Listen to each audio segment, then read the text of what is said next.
There exists a silence that offers no solace.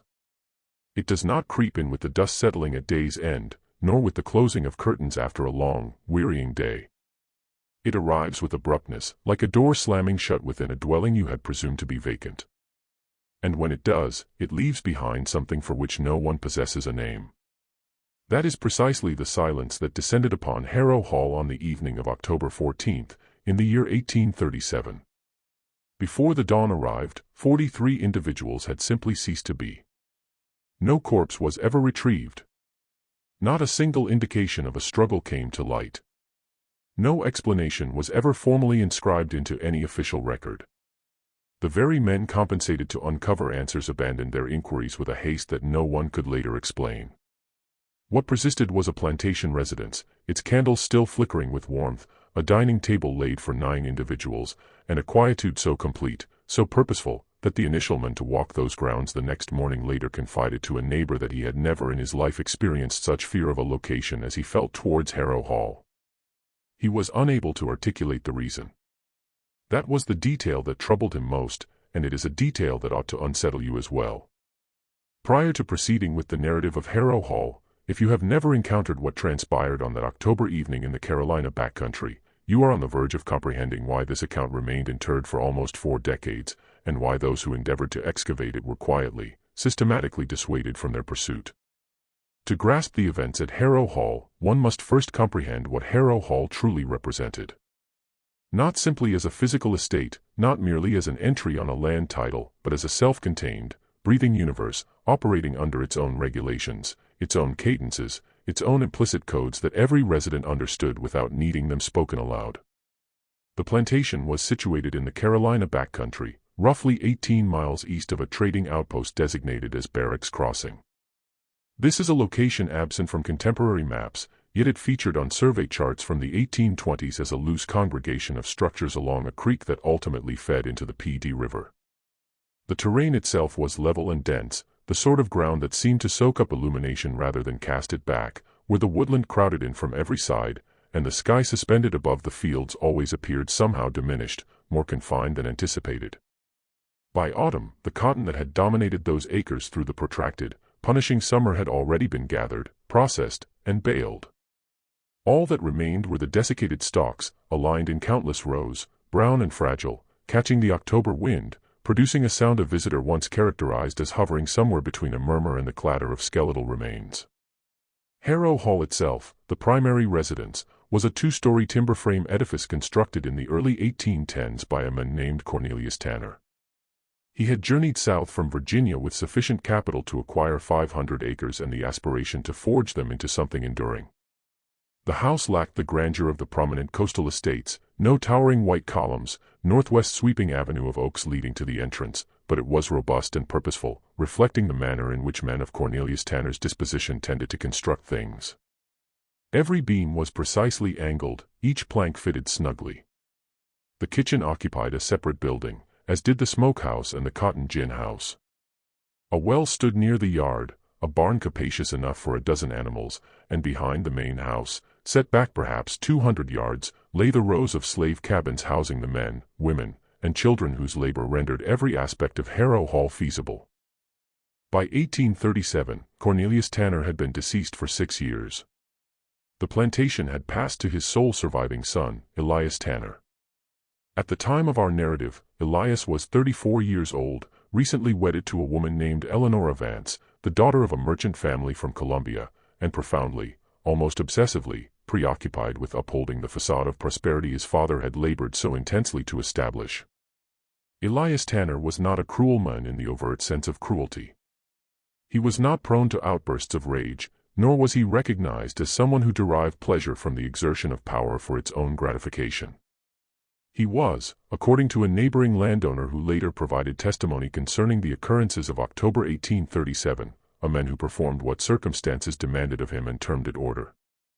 The distinction between intentional malice and the quiet, institutional violence inherent in merely perpetuating a system is one that historians have grappled with subsequently. However, the inhabitants of those cabins behind the main dwelling did not possess the luxury of engaging in such distinctions. For them, the configuration of Elias Tanner's character was far less consequential than the configuration of the world he commanded. Eleanora Tanner presented a more intricate persona than her spouse.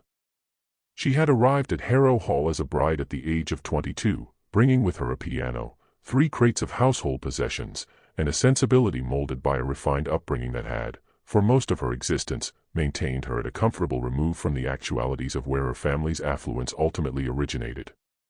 She was not uninformed. By the standards of her era and locale, she was well-read, and letters discovered among her papers decades later hinted at a private moral struggle she never permitted to surface visibly. What she opted to do with that struggle, or what she opted not to do, eventually became one of the more disquieting questions surrounding the events of that October night. The third inhabitant of the Tanner household, at least among those residing within the main house, was Garrett, Elias's younger brother. He occupied 2 rooms at the rear of the second floor and had arrived at Harrow Hall in the spring of 1836 under circumstances never fully clarified to anyone's contentment.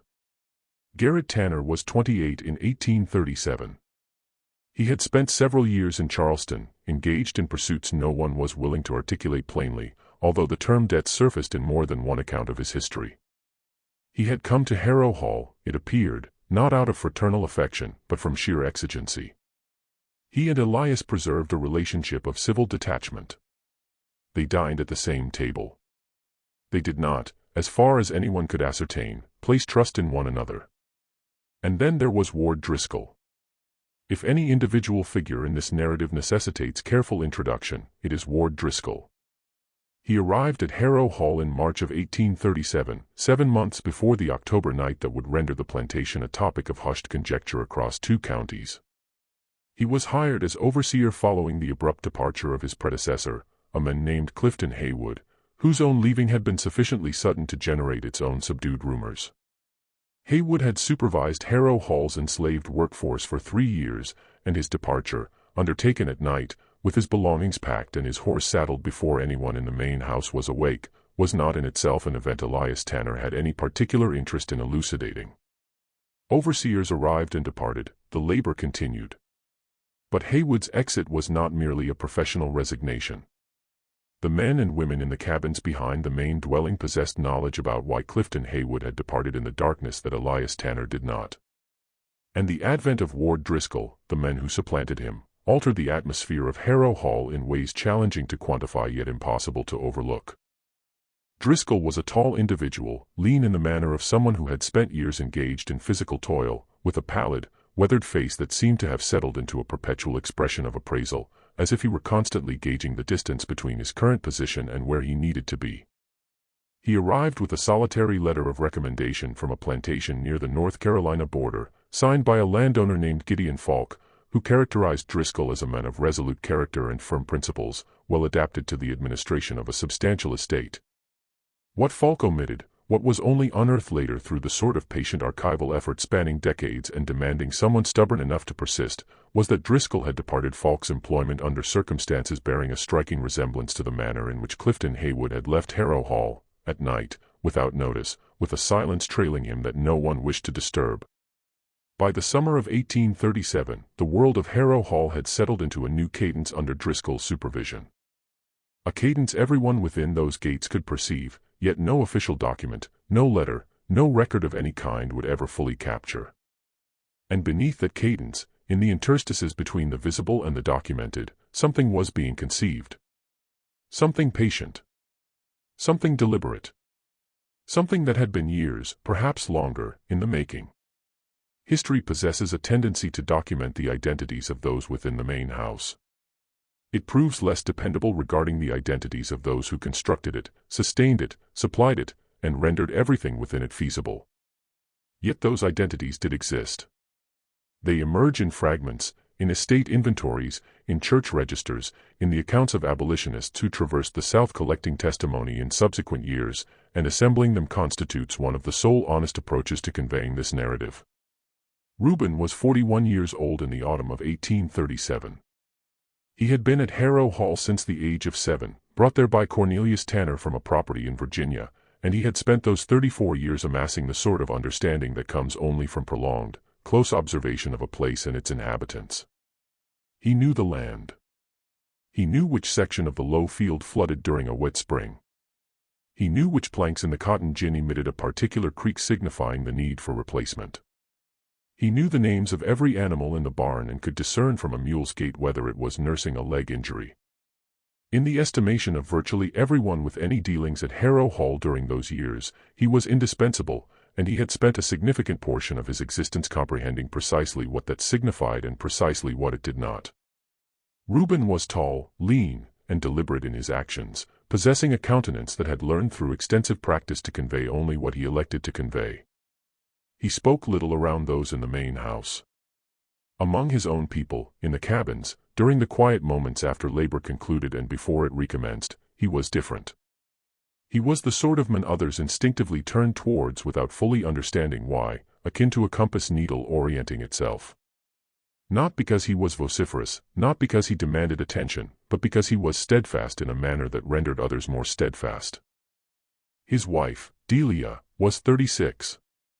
She worked within the main house, primarily in the kitchen, but also in whatever capacity Eleanor Tanner required her presence.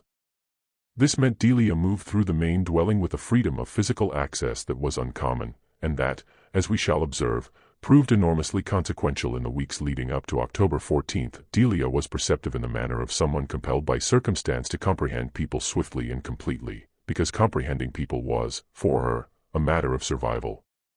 She interpreted rooms as a sailor interprets weather, with attention to subtle indicators others might disregard, an alteration in the angle of a shoulder, the way a sentence concluded a half-beat too soon, the direction a man's eyes moved when presented with information he doubted. She had been interpreting Ward Driscoll since the week of his arrival, and what she interpreted had instilled a fear in her that the previous overseer, despite all his imperfections, had not. It was not Driscoll's actions that frightened her. It was the quality of attention he devoted to matters other men in his position never troubled to observe. He watched. He remembered. He catalogued. Within his initial 2 months at Harrow Hall, he had acquired more knowledge about the internal life of the cabins, the relationships, the subtle economies of trust and favor existing among the enslaved community, than Clifton Haywood had amassed in 3 years, and he had accomplished it without seeming to exert effort.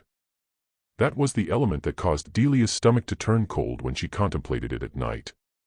Driscoll was not careless. He was the antithesis of careless. And a man like that, in the position he occupied, with the authority he wielded, constituted a different and more perilous entity than a man who was merely brutal. The third figure at the core of this narrative was August. He was 19 years old, the youngest of the trio in terms of the role he played in subsequent events, but not in terms of understanding. August had been born at Harrow Hall, the son of a man named Henry, who had died when August was 12, and a woman named Nora, who had been sold away to a property in Georgia when August was 15. In the 2 years following his mother's sale, he had become something quieter and more hardened than he had been previously, in the manner a stone becomes harder when the water encompassing it is removed and the air reaches it. He was not bitter in any outwardly visible way. He labored with a concentration Driscoll had noted approvingly in the initial weeks of his tenure, signifying that August had attained the rare and difficult state of being recognized as capable without being perceived as threatening. Yet August possessed something that neither Reuben's steadfastness nor Delia's perceptiveness could supply. He could read, not proficiently, not fluently, but adequately. He had acquired this skill in the manner enslaved individuals who learned anything in the antebellum South had learned, covertly, in fragments, at enormous personal risk, from sources that were never identical twice, a page from a discarded almanac, the label on a crate, the reverse of a broadside nailed to a post at Barracks Crossing. Over years of this, he had assembled something functional, not literacy in any formal sense, but the capacity to decode enough of a written document to grasp its essential content. And in the summer of 1837, a document had arrived at Harrow Hall that August very much required to comprehend. The letter arrived at Harrow Hall in July of 1837, addressed to Elias Tanner, conveyed from Barracks Crossing by a youth who performed the postal route 3 times weekly on a sway-backed mare. It was a routine delivery, among several others, a bill of lading, a copy of a Columbia newspaper, a note from Eleanor's mother, and it was opened at the dining-room table by Elias Tanner on a Tuesday morning in the 2nd week of July, while Delia cleared the breakfast items around him. She did not read over his shoulder. She did not need to. She observed his countenance. Elias Tanner was not a man inclined to visible emotion. Yet as he perused that letter, a single page folded once, sealed with plain wax, something transpired behind his eyes that Delia had never witnessed before. It was not anger. It was something closer to calculation, the swift internal movement of a man reassessing a situation he had presumed under control and discovering it was not. He folded the letter, placed it in the interior pocket of his coat, and departed the dining room without finishing his coffee. Delia completed clearing the table.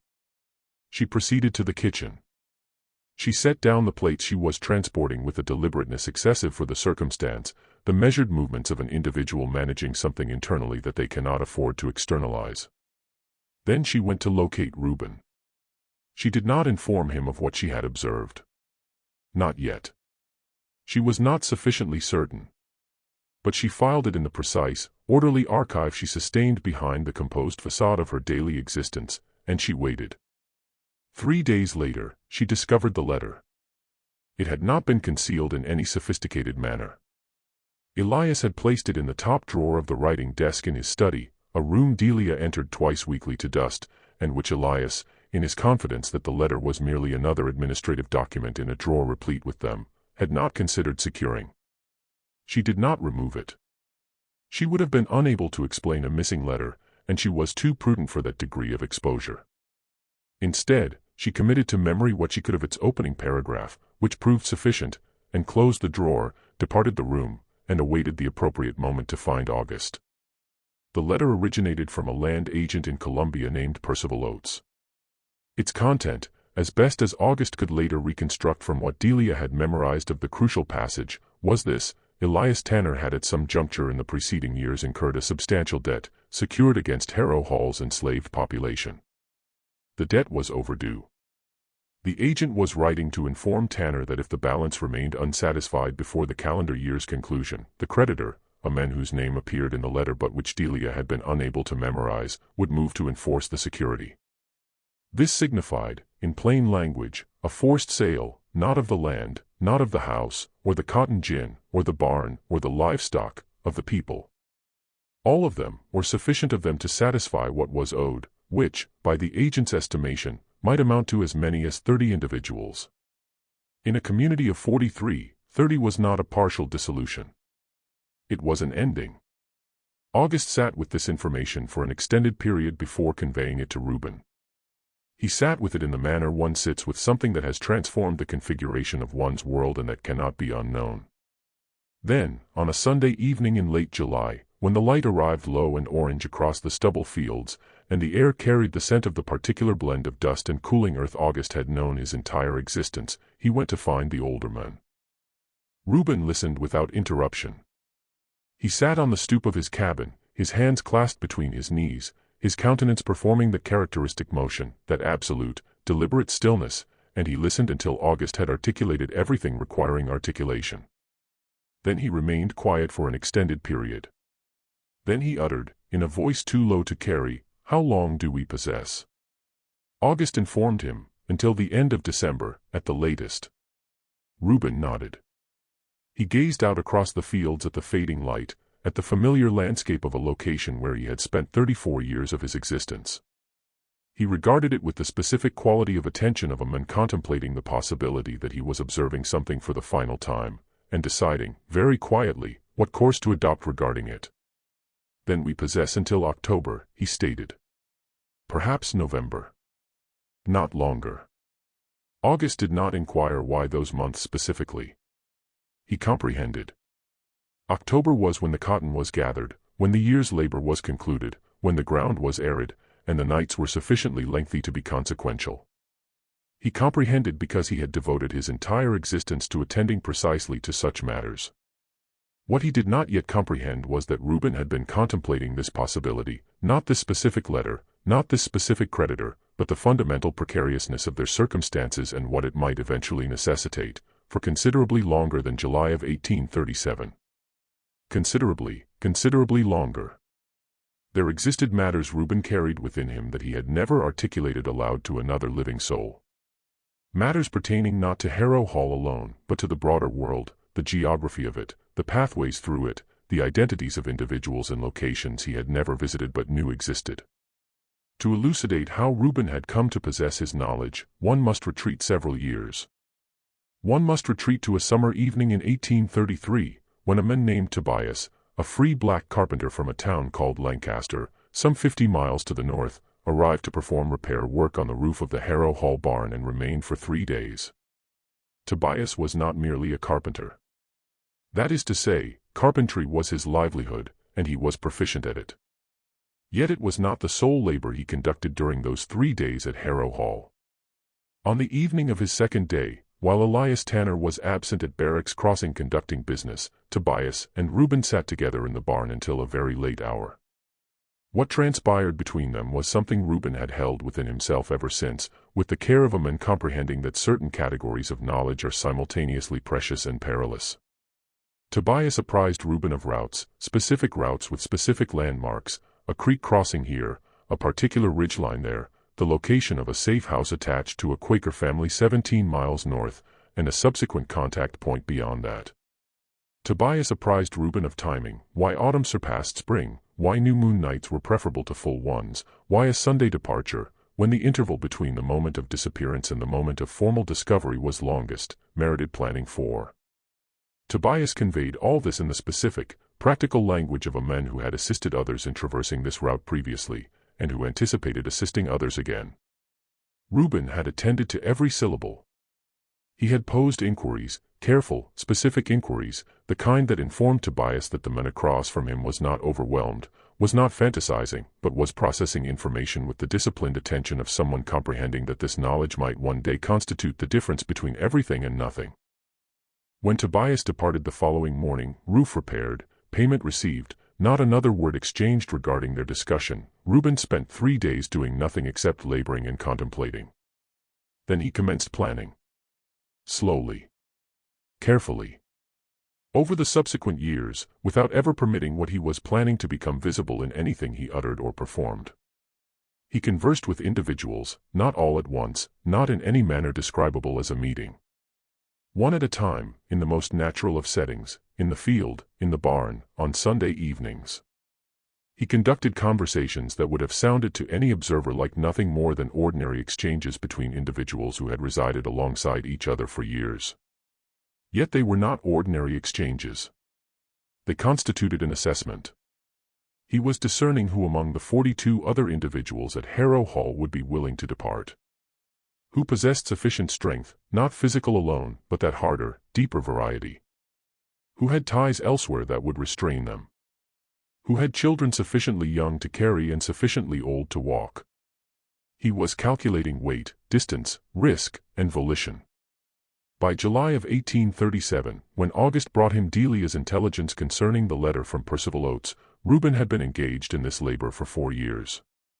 He had not disclosed even to Delia the full scope of it, not due to lack of trust, but because in a world where discovery could emanate from any direction at any moment, possessing less knowledge was occasionally the safest form of protection.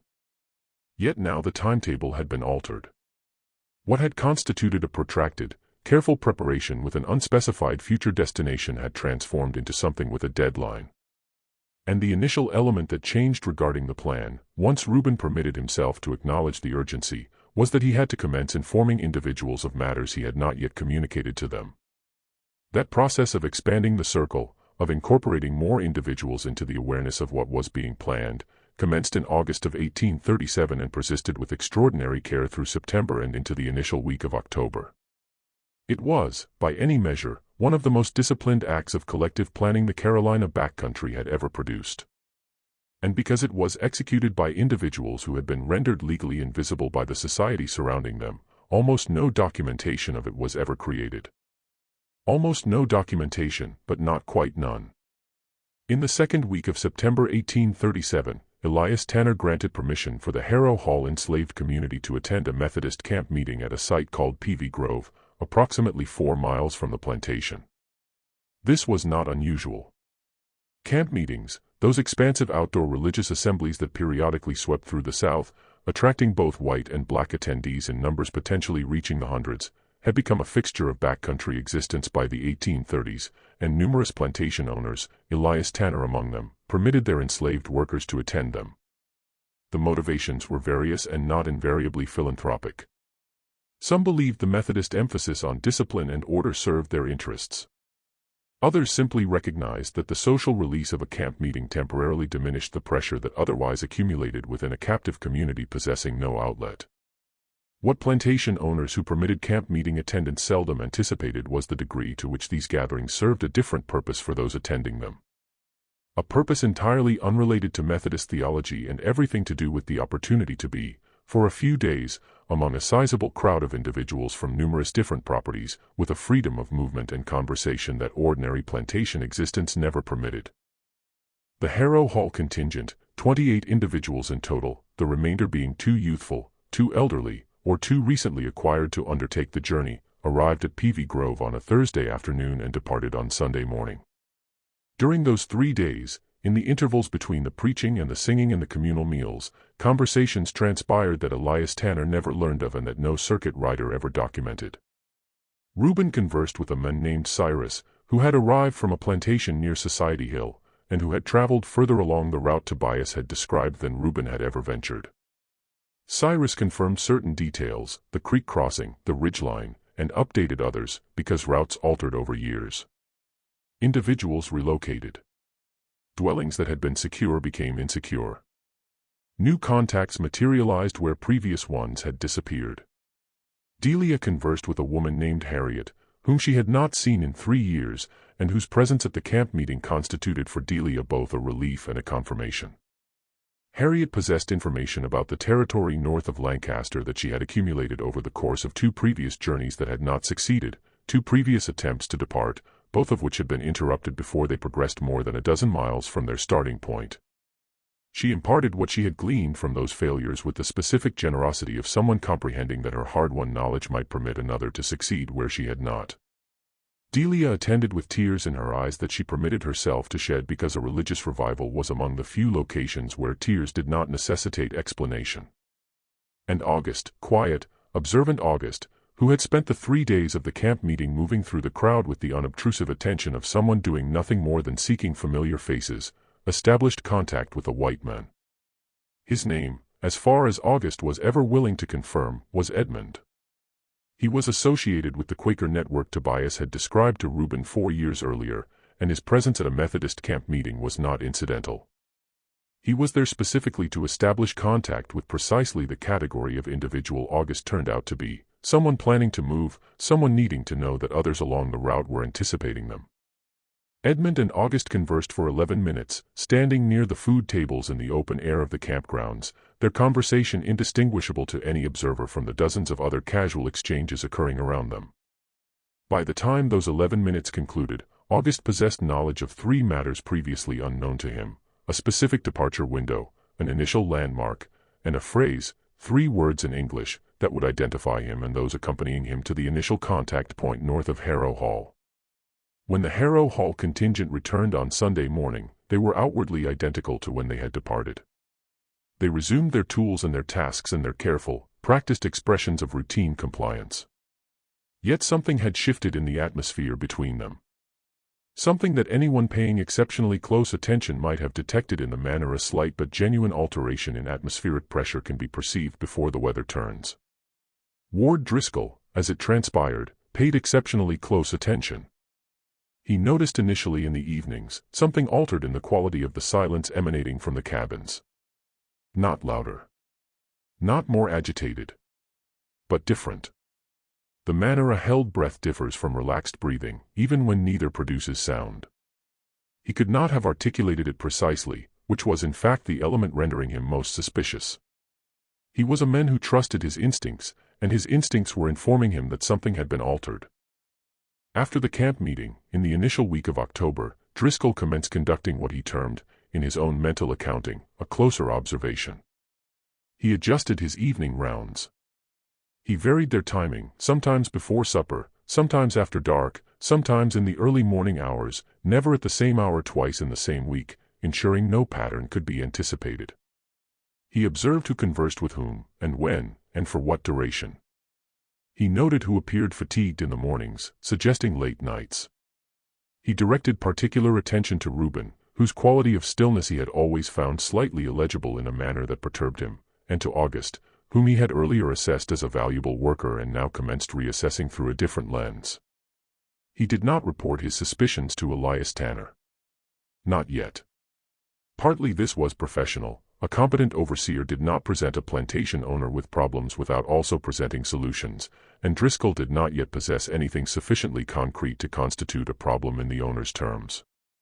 Partly it was something else, something more challenging to articulate, a kind of private satisfaction in the detection itself, in the sensation of being the sole individual in the main house comprehending the configuration of what was unfolding. He desired to permit it to develop marginally further before he terminated it. That decision to wait, to observe, to allow matters to persist for a few additional days before intervening, was the decision that would define everything that ensued. Whether Driscoll ever comprehended this remains unknown. He was not the category of men to leave documentation of his private reasoning. What he left instead was an absence, his name in the Harrow Hall accounts through October 13th, and then nothing. Not a single verifiable document bearing his name after the night of the 14th. Yet we are advancing beyond our narrative.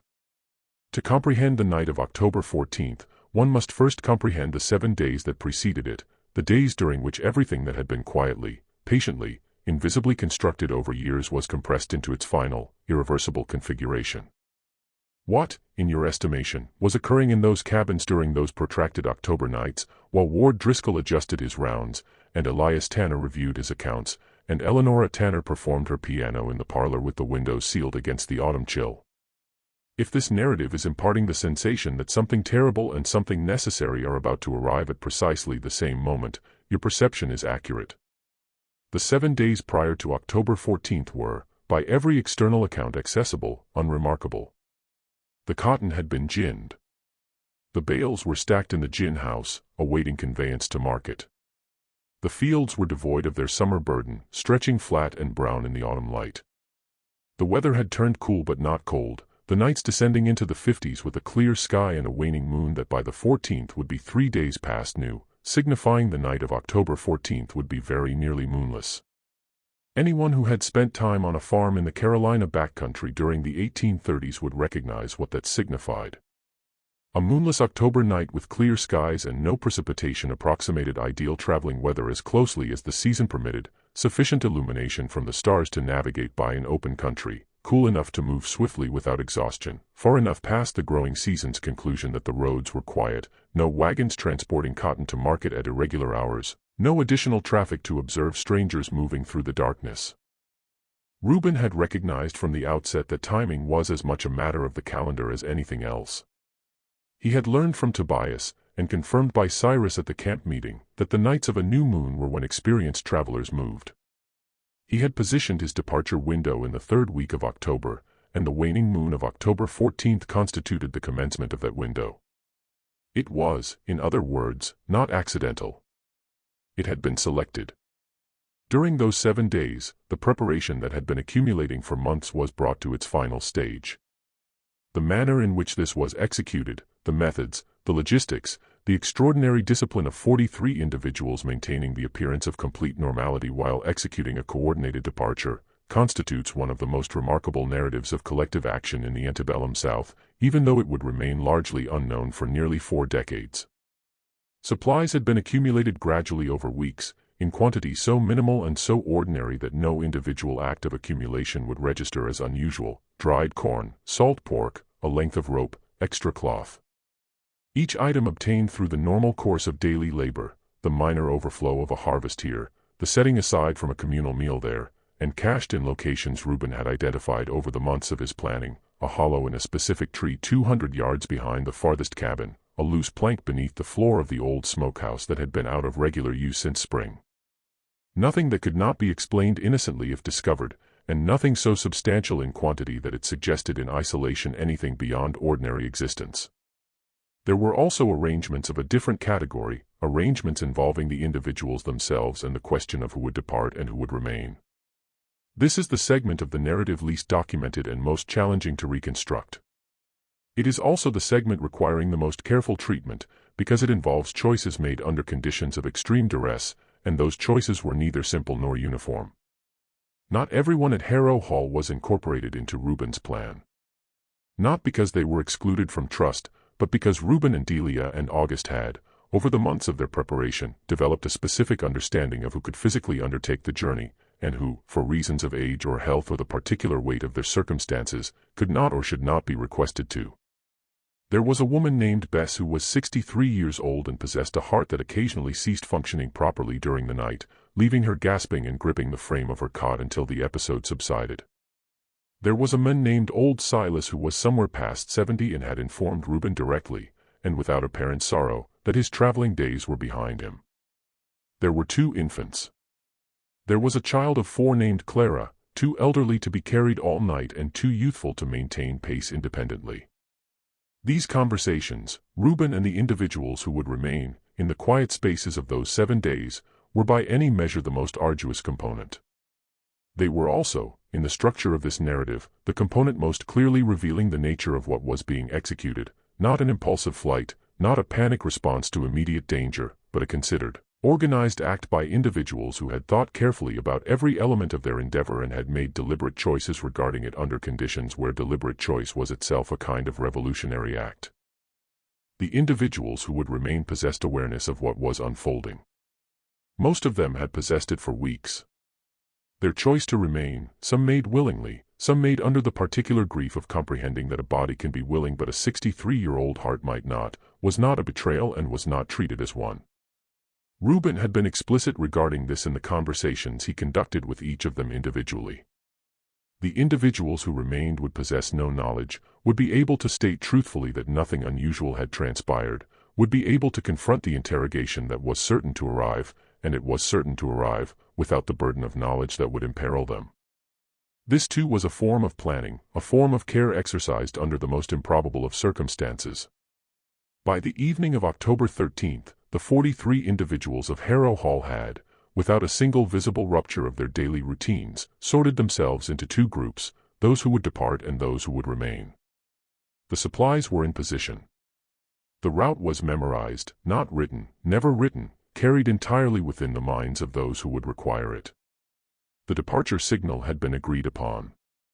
The contact phrase August had received from Edmund at the camp meeting had been transmitted to 3 other individuals, ensuring that if August was separated from the group during the initial miles, the knowledge would not be forfeited. And Ward Driscoll, who had been observing very carefully for almost 3 weeks, had not discovered anything, which was itself a signal. The supper table at Harrow Hall was laid for 9 on the evening of October 14, 1837. This detail, the laid table, would become one of the most discussed elements of what Hiram Cook discovered upon his arrival the following morning. It implied normalcy. It implied that the inhabitants of that dwelling had seated themselves for a prepared meal, then arisen and departed, or that the meal had been prepared and those who prepared it had never been seated. The distinction mattered, and it was never resolved. What is established is this: Delia prepared the evening meal in the kitchen house, as she did every evening. The table in the dining room was laid, plates, cutlery, glasses, a covered dish of food still warm when Cook arrived the next day, and Delia did not serve it. At some juncture between the preparation of that meal and the hour when Elias Tanner would have anticipated seating himself for it, Delia walked out of the kitchen house, crossed the yard, and did not return. That walk across the yard, a distance of perhaps 40 feet, a journey she had executed hundreds of times, was the moment when everything Reuben had planned for 4 years became irreversible. The question of precisely what transpired in the main house that evening, what Elias Tanner and Eleonora and Garrett knew or suspected or did, is one that the subsequent investigation never adequately answered. Partly because those who could have answered it were either not speaking or not credible, and partly because the official record of that investigation was, as we shall observe, subjected to pressures entirely unrelated to the pursuit of truth. What we know is that by the time the October darkness had fully settled over the Harrow Hall property, somewhere between 8 and 9 in the evening, by the most reliable of the later accounts, there was no sound emanating from the cabins. Not the ordinary sounds of an evening. Not voices. Not movement. Not the sounds of children. Nothing. Just the wind off the fields and the dry rattle of the cotton stalks, and the silence. And the silence was total. To comprehend how 43 individuals depart a plantation in a single night without being detected until morning, one must abandon the assumption that disappearance necessitates concealment. It does not necessarily. Occasionally the most effective form of disappearance is not hiding but movement, moving at the appropriate speed in the appropriate direction at the appropriate time, with a sufficient head start that detection, when it arrives too late to be consequential. The departure was not a single moment. It was a sequence orchestrated with the kind of operational precision one would not anticipate from individuals who had never conducted a military campaign, until one recalls that the entire existence of those individuals had been a kind of continuous campaign, a daily navigation of threat and constraint that demanded exactly the kind of tactical thinking that an escape of this complexity required. The initial to depart were those with children. They proceeded in the period after supper was concluded and before the evening rounds, moving through the tree lane at the rear of the property and heading northeast along the creek Reuben had traversed 100 times in the ordinary course of farm labor.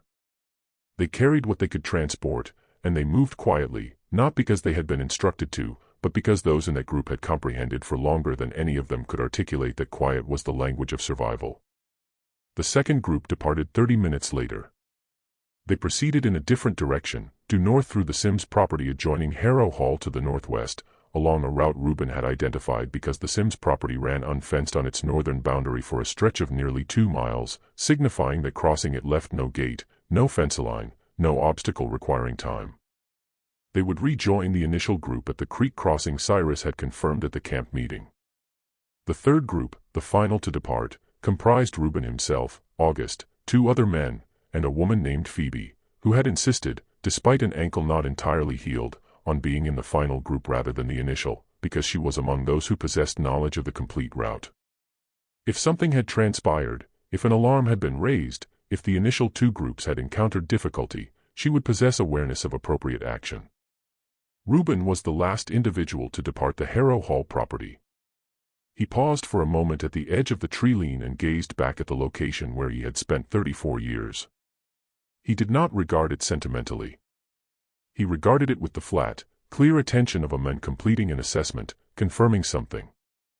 And then he turned and walked into the trees. The candles in the main house continued burning. The supper table was laid.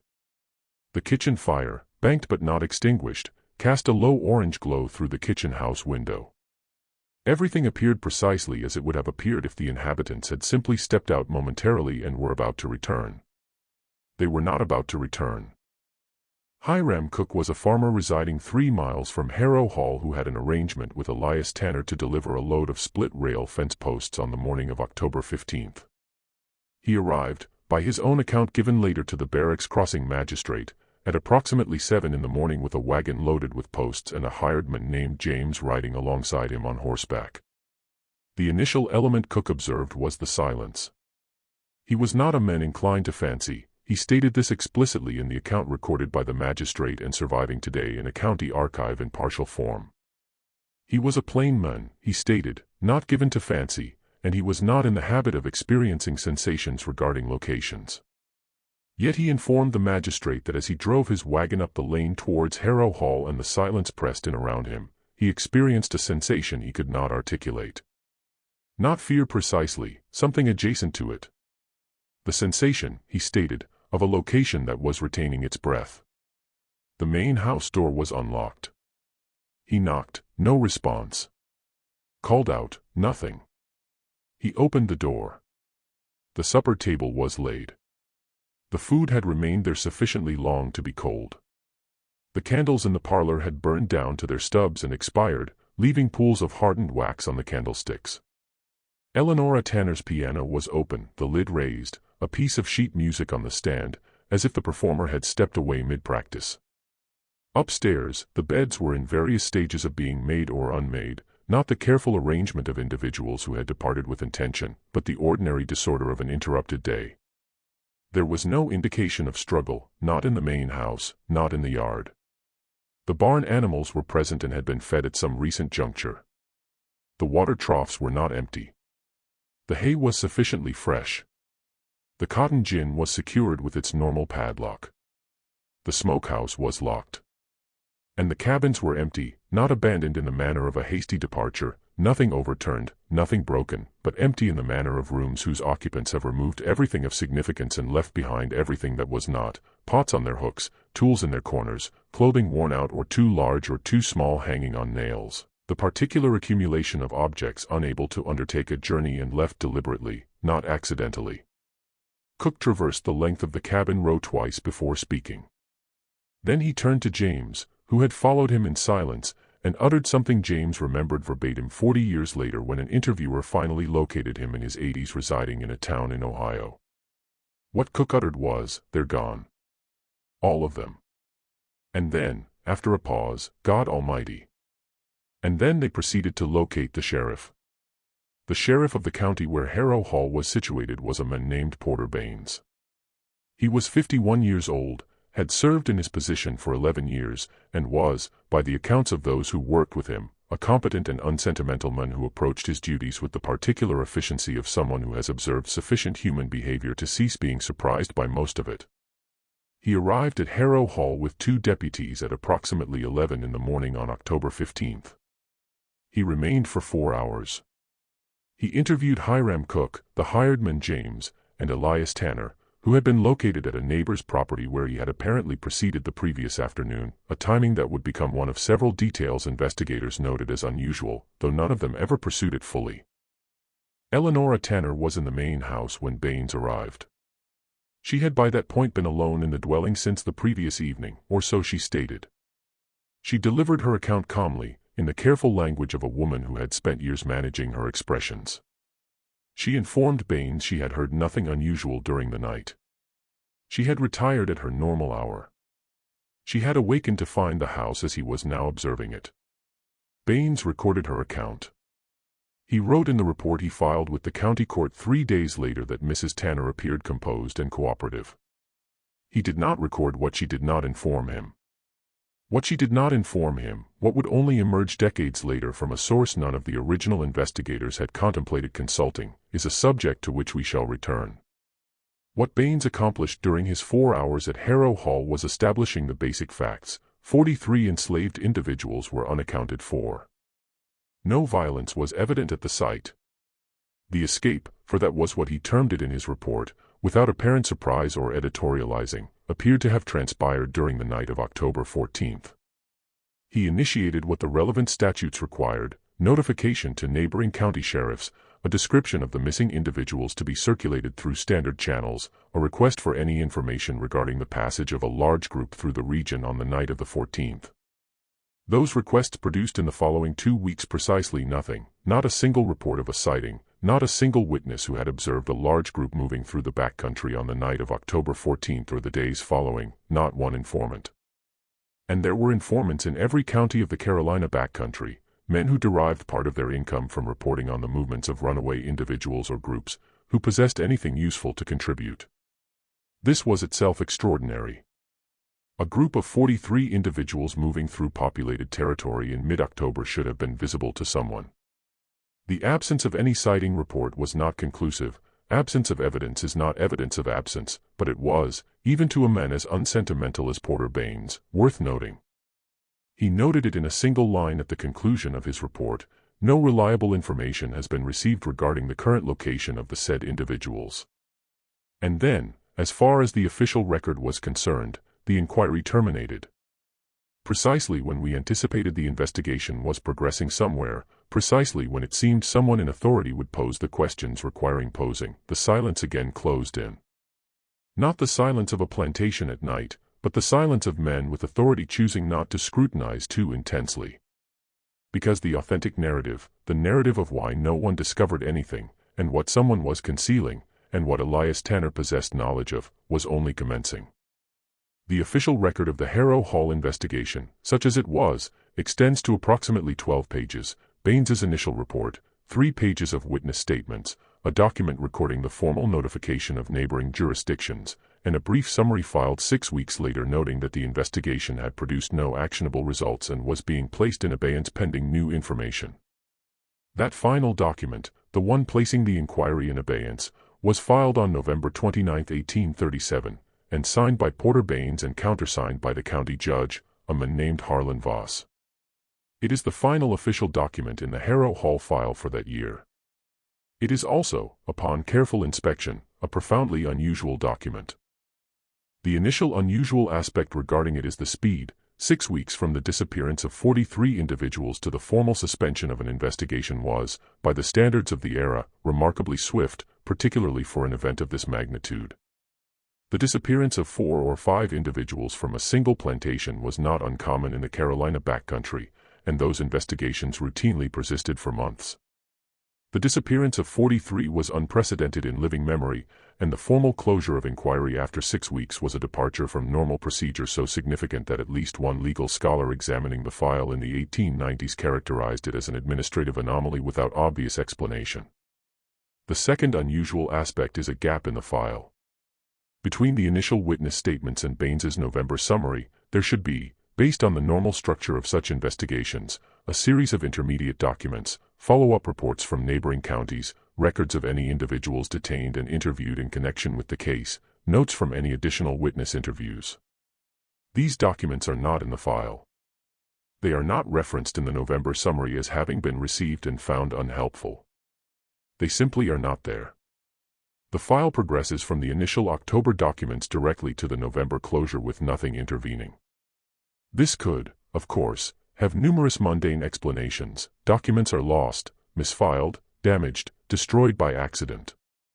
Archives in the antebellum South were not maintained with the rigor of a modern records management system. The absence of intermediate documents does not by itself establish anything. Yet it is the third unusual aspect regarding the file that is most challenging to explain away. In the November summary, Baines composed the following sentence, which does not appear to relate to anything else in the document and which possesses no obvious reference in the preceding text, the matter having been reviewed with appropriate parties and the circumstances being of a kind that do not benefit from extended public inquiry, it is the judgment of this office that the foregoing case be closed. The circumstances being of a kind that do not benefit from extended public inquiry. That sentence is not standard legal language. It is not a formula appearing in any other document in the county records from that period.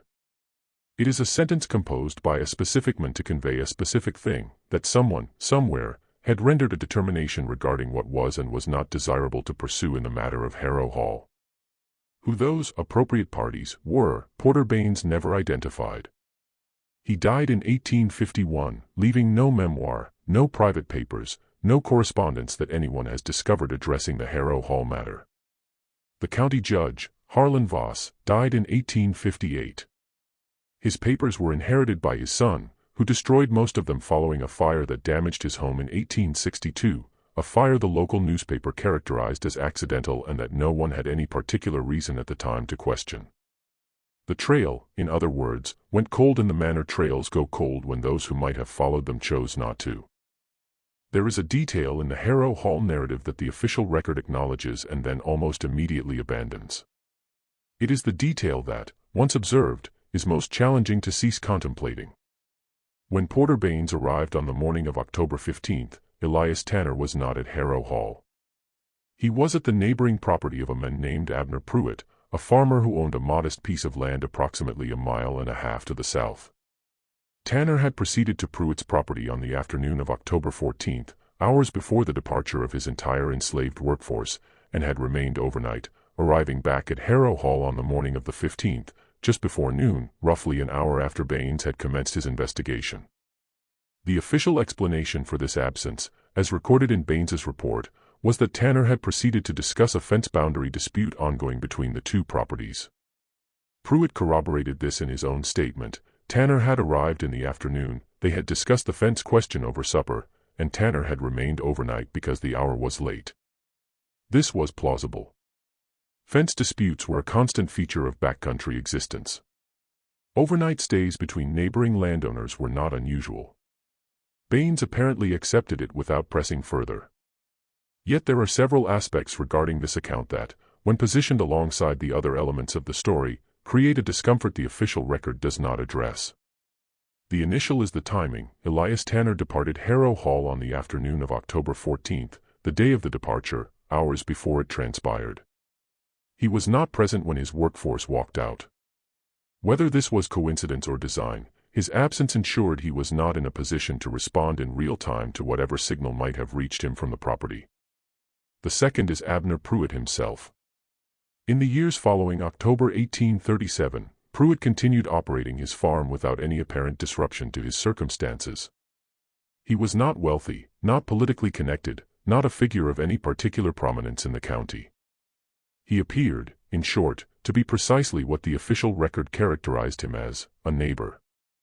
Yet his name appears in one other context the official record does not mention. In 1834, Abner Pruitt had briefly employed as a hired hand for the spring planting season a man named Tobias, a free black carpenter from Lancaster, the same Tobias who had arrived to repair the Harrow Hall barn roof in the summer of 1833 and had spent 3 days there in conversation with Reuben.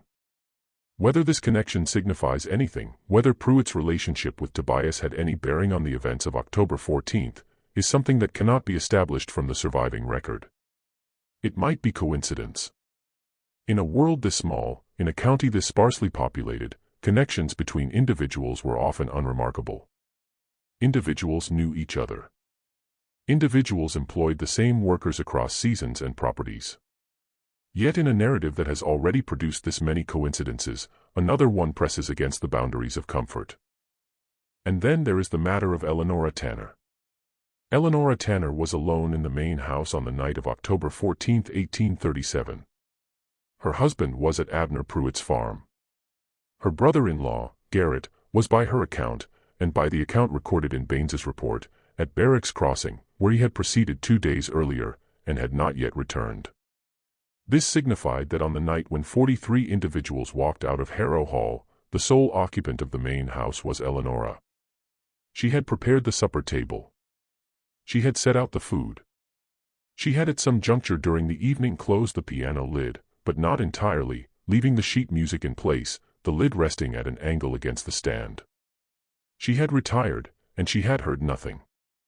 This is what she informed Porter Baines, and this is what the official record contains. She heard nothing. She observed nothing. She possessed no warning and no prior knowledge. The question of whether this was accurate preoccupied the mind of one individual for an extended period, a woman named Adeline Spratt, the granddaughter of Eleanora Tanner's personal seamstress, a free woman of color from Columbia named Grace, who had made occasional visits to Harrow Hall in the years prior to 1837, and who had, according to family history transmitted down through Adeline's line, maintained correspondence with Eleanora Tanner for several years after the events of that October night. Adeline Spratt was 73 years old in 1875 when she delivered the testimony that is in many ways the most significant document in the entire Harrow Hall narrative. She delivered it to a journalist named Oliver Hatch, who was working for a paper in Columbia and had become interested in the story through a chance encounter with the partial Baines report in the county archive. Hatch had spent 2 years seeking anyone who might possess direct knowledge of the events of 1837. And when he discovered Adeline Spratt, he discovered something he had not anticipated. She possessed letters. The correspondence between Eleanora Tanner and Grace, Adeline Spratt's grandmother, had persisted from 1838 until 1851, when Grace died. 11 letters survived, held in a box Grace had maintained and that had passed to her daughter and then to Adeline. They were not, for the most part, letters addressing the events of October 14 directly. Eleanora Tanner was too prudent for that, had been by 1838 sufficiently shaped by the experience of residing in a world where letters could be perused by unintended eyes that she seldom articulated plainly what she intended. Yet she articulated it in other manners. The most significant letter is dated March 12, 1842. It was composed 4.5 years after the night of October 14, and it concerns ostensibly a subject entirely unrelated to Harrow Hall, a piece of blue fabric Eleanora was attempting to source from a merchant in Columbia. Yet embedded within the letter, with the particular indirection of a woman composing carefully, is this passage: "I have thought often of what you said when last we met about the nature of actions that cannot be undone and whether it is better to carry them in silence or to speak them to someone who will understand. I have decided, as I believe I was always going to decide though it took me time to arrive at it, that silence is sometimes its own kind of truth. There are things I know about that November, things I have never spoken of to or to anyone who might bring them back into the light. I do not repent of what I chose not to do, nor of what I chose to do, which may amount to the same thing in the end. I am well. I trust you are also well.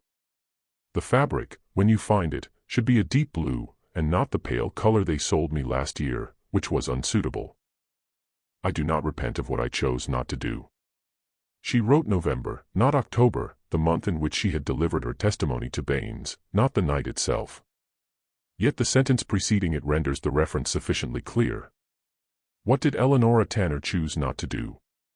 The most direct interpretation, the one Oliver Hatch arrived at in 1875 and that historians who have since worked with this letter have generally supported, is this: Eleanora Tanner, alone in the main house on the night of October 14th, possessed knowledge of what was transpiring, or suspected it sufficiently strongly that the distinction between knowing and suspecting was largely academic. She perceived the silence fall over the cabins, a silence she had coexisted with the sounds of her entire adult existence at Harrow Hall and would have recognized the sudden, complete alteration of. She comprehended or intuited what that silence signified, and she chose not to raise an alarm. She could have. She possessed access to the property's bell, the large iron bell employed to signal emergencies and summon workers, mounted on a post at the edge of the yard. She could have proceeded to the neighboring property for assistance. It was dark. It was late. Yet it was not impossible. She could have executed some action. She chose not to. Whether this constituted a principled act, a woman who had spent years in private moral reckoning finally rendering a choice aligning with what she had always recognized as right, or whether it was something more intricate, more ambivalent, more frightened, is something we cannot determine from a letter about blue fabric. What we can state is that the silence that fell over Harrow Hall on the night of October 14th was sustained within the main house by a woman who perceived it and comprehended it and permitted it to persist. That was its own category of courage, in a world where courage assumed more configurations than the official record was typically willing to acknowledge. There is one additional figure whose fate requires accounting, and it is the one whose disappearance the official record found most awkward to explain: Ward Driscoll. When Porter Baines arrived at Harrow Hall on the morning of October 15th and conducted his investigation, Ward Driscoll was not present. His quarters, a room attached to the rear of the barn, separate from both the main house and the cabins, were occupied. His belongings were there. His tools of office were in their usual positions. His horse was in the barn. Yet Ward Driscoll was not. Baines noted this in his report and recorded it as a point requiring explanation.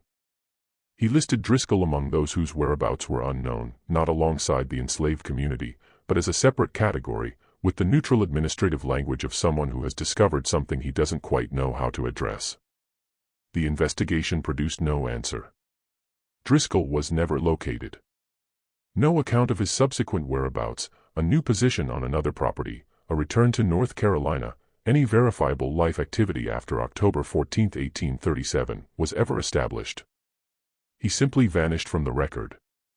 The manner a man can vanish from a record when no one with the authority to investigate his disappearance possesses a strong interest in doing so. The question of what transpired with Ward Driscoll is the question the Harrow Hall narrative has never been able to fully answer. There are several possibilities, and each of them conveys something different about what transpired on that October night. The initial possibility is that Driscoll discovered the departure in progress, that his watchful, varied rounds finally brought him to the appropriate location at the appropriate moment, and that he attempted to intervene and was stopped. The absence of violence at the site renders this more challenging to sustain as a simple narrative, yet it does not exclude it entirely. A man halted in the darkness by individuals who possessed everything to lose in a situation where the alternative to silence was catastrophic. The details of such an encounter would not necessarily leave visible evidence in the cabins or the yard. The second possibility is that Driscoll discovered the departure and, for reasons entirely his own, chose not to intervene. A man who had himself departed 2 previous positions under cover of night, whose own history was marked by sudden, unexplained departures, might have regarded what was transpiring around him on the night of October 14th and rendered a private calculation entirely unrelated to loyalty to Elias Tanner. Perhaps he perceived an opportunity. Perhaps he recognized in what he was witnessing something his experience in similar situations informed him could not be halted, and chose to remove himself from the equation rather than be associated with a failure of this magnitude. Men in his profession were compensated to prevent precisely this. A failure of this magnitude in a world where reputation was everything might have rendered his professional existence effectively terminated. The third possibility is the one no official document ever explored, yet that once raised cannot be suppressed, that Ward Driscoll was not caught off guard at all, that he possessed advanced knowledge of what was being planned, that his weeks of careful observation had not failed to detect the preparation, but that what he had detected, and what he had sat with in the quiet of his barn room, had activated something within him that his letter of recommendation from Gideon Falk and his career in the enforcement of the system he served would not have predicted. That Driscoll, the man hired to observe the individuals at Harrow Hall, had observed them and had chosen, ultimately, to avert his gaze. We cannot possess certainty. We possess only the absence, a horse in a barn, belongings on a shelf, a man who was present and then was not. And that absence, like so many elements regarding Harrow Hall, declines to resolve itself into certainty. What transpired with the 43 individuals who walked out of Harrow Hall on the night of October 14, 1837? The complete answer to this question would require years to assemble.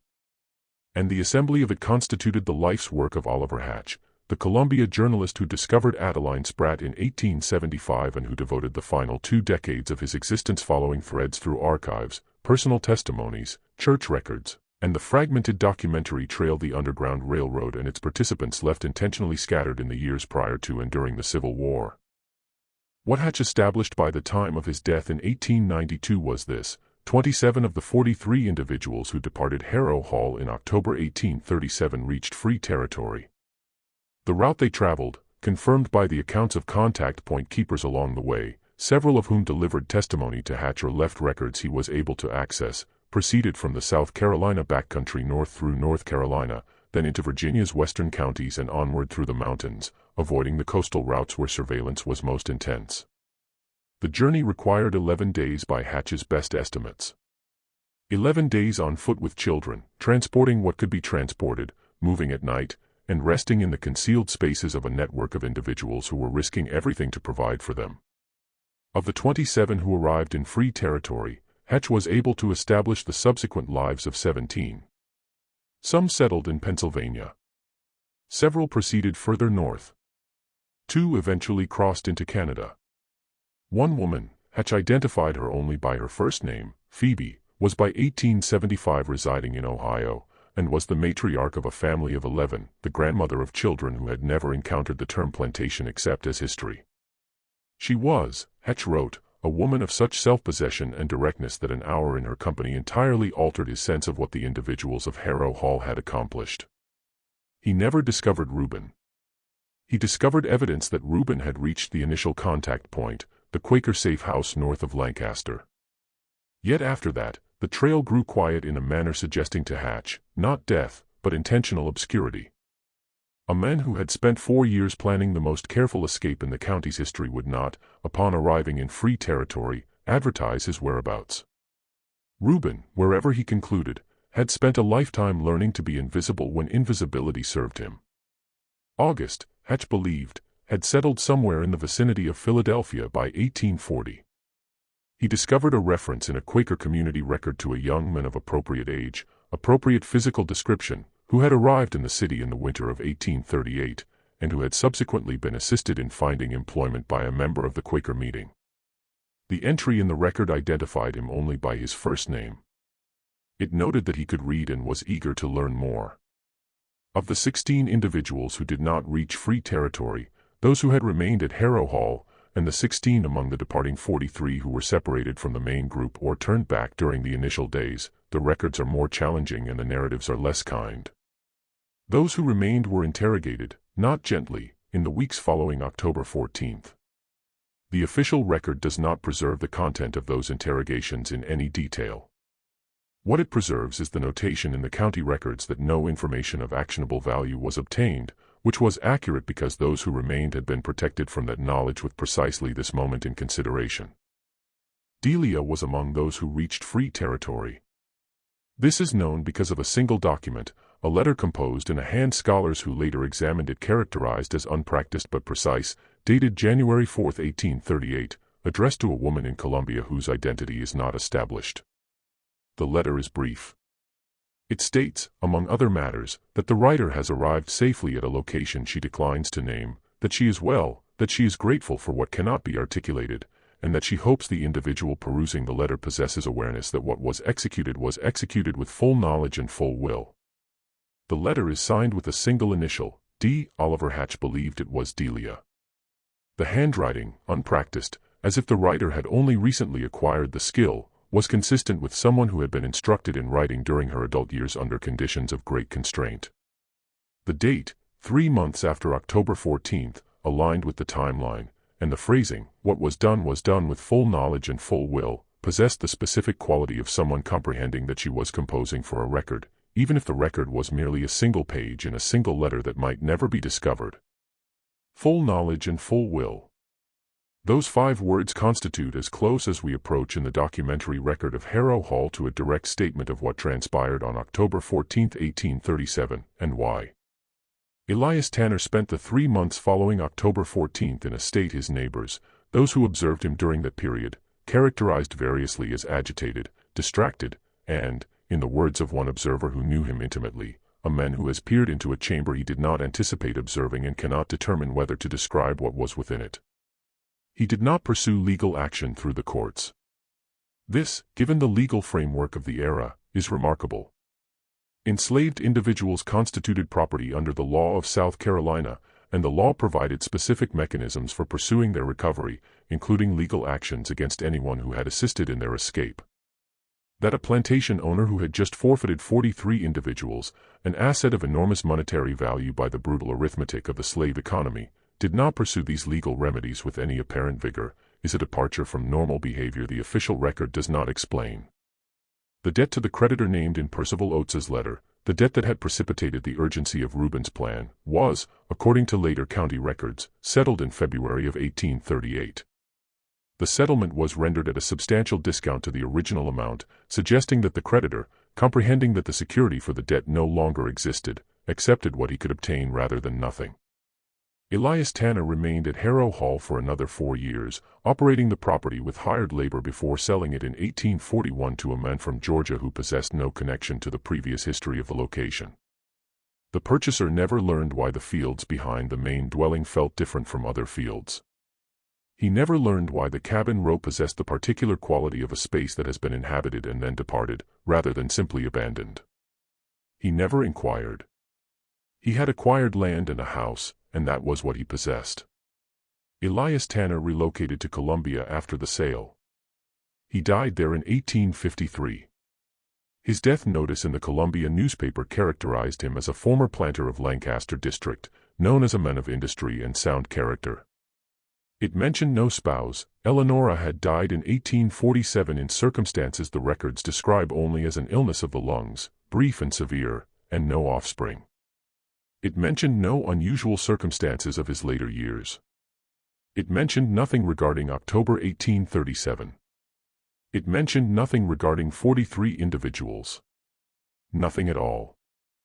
When Oliver Hatch discovered Adeline Spratt in a dwelling on the outskirts of Columbia in the autumn of 1875, she was 73 years old and had been awaiting, in a sense, someone like him to materialize for an extended period.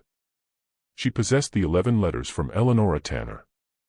She possessed the oral history of her grandmother, Grace, preserved with the care of someone comprehending that oral history, when written records fail or are destroyed, constitutes the sole remaining archive. She possessed her own memories. She had been a child during the years of her grandmother's correspondence with Eleanora, and she had perceived matters in the manner children deemed too youthful to comprehend nevertheless perceive and retain.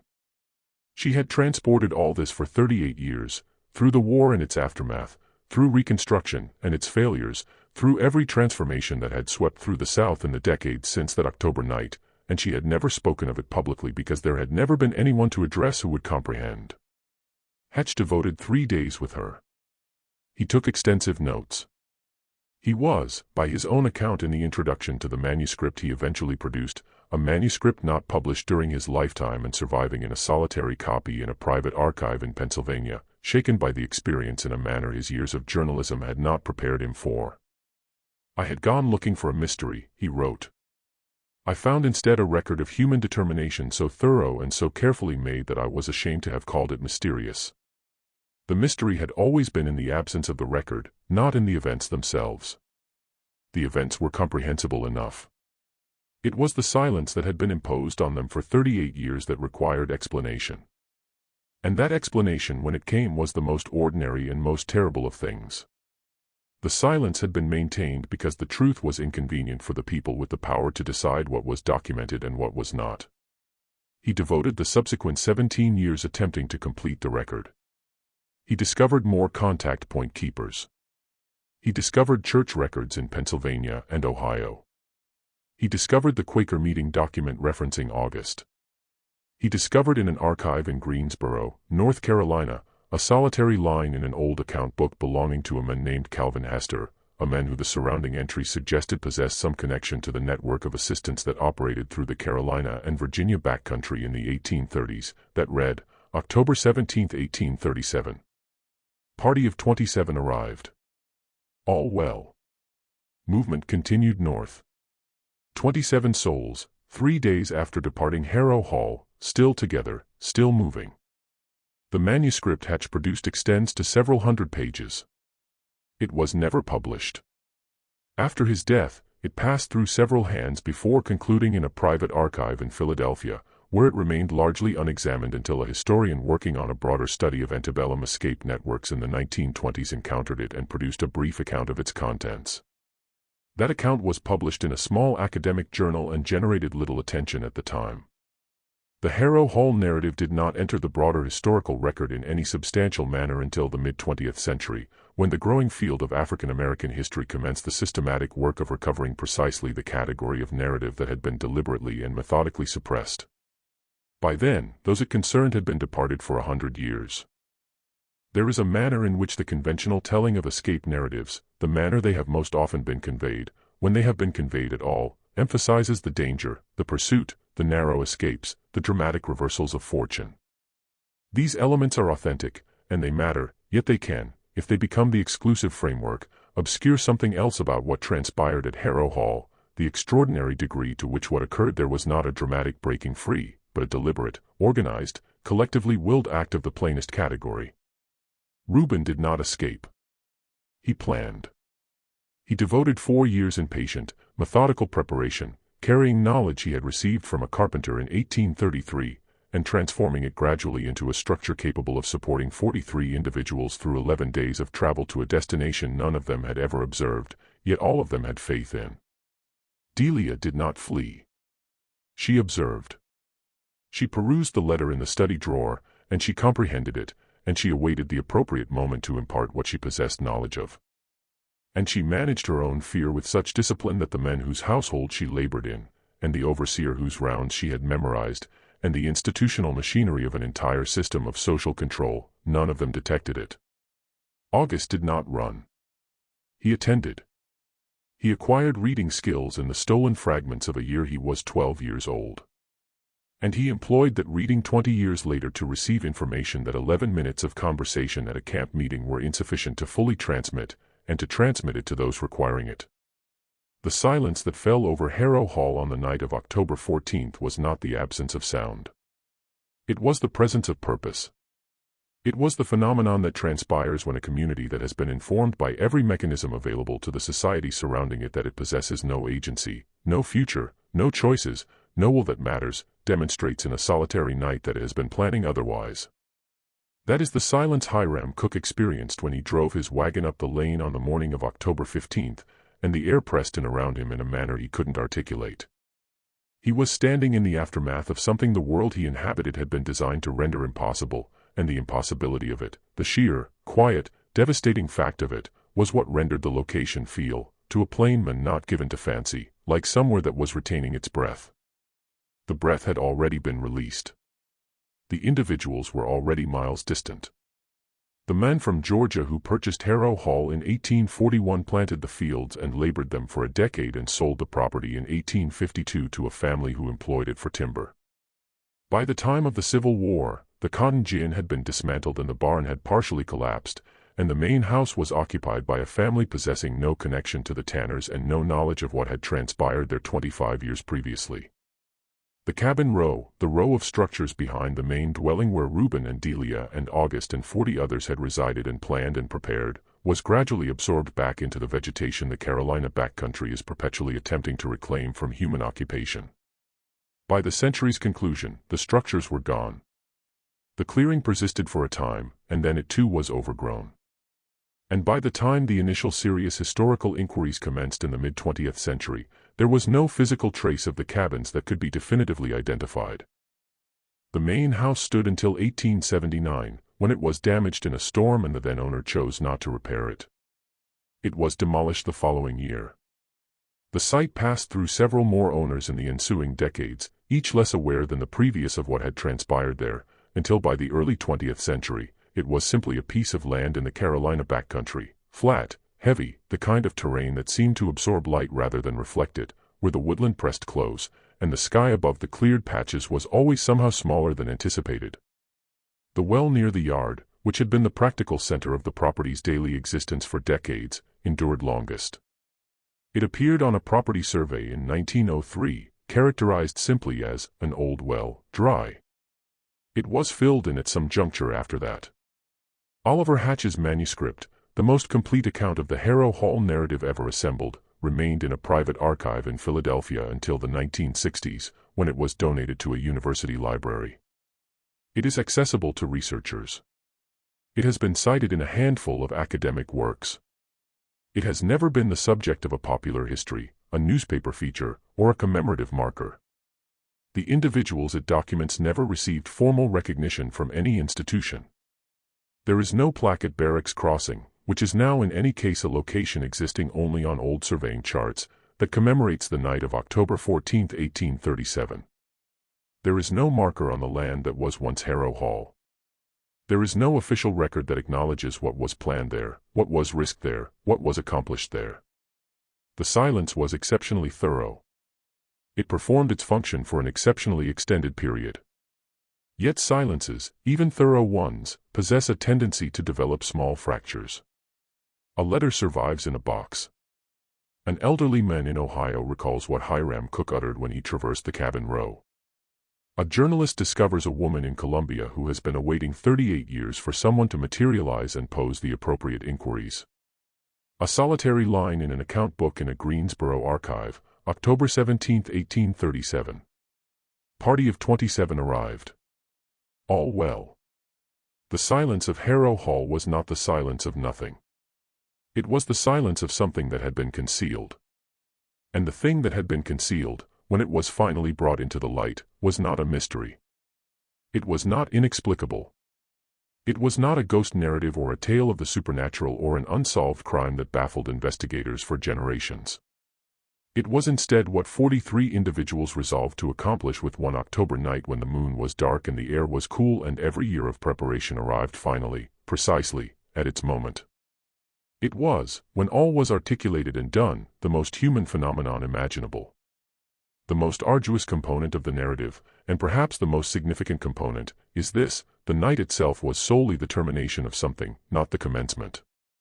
The commencement was Reuben seated on the stoop of his cabin on a Sunday evening in late July, attending to August inform him about a letter in a study drawer and uttering, in a voice too low to carry, "Then we have until October," and deciding, quietly, what to do about it.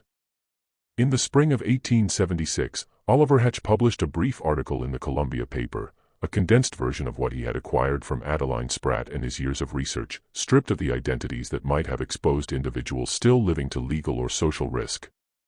He published it under a cautious headline and anticipated minimal response. He received over the following 6 weeks 23 letters. 11 of them were hostile, men who informed him in language ranging from formally disapproving to explicitly threatening that he possessed no business disturbing the settled history of the region, that his account was inaccurate, that he should concern himself with more appropriate subjects. 2 of the hostile letters were unsigned. 12 of them were something else.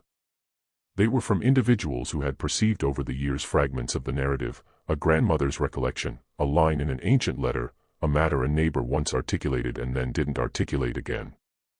They were from individuals who had always possessed awareness, in the specific manner communities possess awareness of matters they have resolved collectively not to articulate aloud, that something had transpired in the backcountry in October of 1837 that the official record did not contain. One letter, and signed, composed in a careful and unpracticed hand, contained only a solitary sentence: "They made it, most of them." I know this because I am one of the ones who helped them along the way, and I have kept that knowledge in me for 39 years, and I am glad at last that someone has asked. Oliver Hatch never identified the author of that letter. He stated in his private papers that he possessed a strong suspicion, a suspicion so strong that he was certain it was not a suspicion at all, yet that confirming it publicly would serve no purpose justifying the risk to the individual who had composed it. He retained the letter within the manuscript. It remains there still. The manuscript remains in the university library. The letter remains unattributed. And Harrow Hall, the land that was once Harrow Hall, the flat and heavy ground where 34 years of Reuben's existence had been spent, where Delia had cleared breakfast dishes and perused a man's countenance and filed what she observed in the archive behind her eyes, is still out there somewhere in the Carolina backcountry, absorbed back into the landscape, retaining whatever it retains in the silence it learned long ago to sustain. What is your assessment of this narrative? Do you believe we have uncovered everything there is to comprehend about the night of October 14, 1837? Or are there answers still interred in archives no one has yet contemplated opening?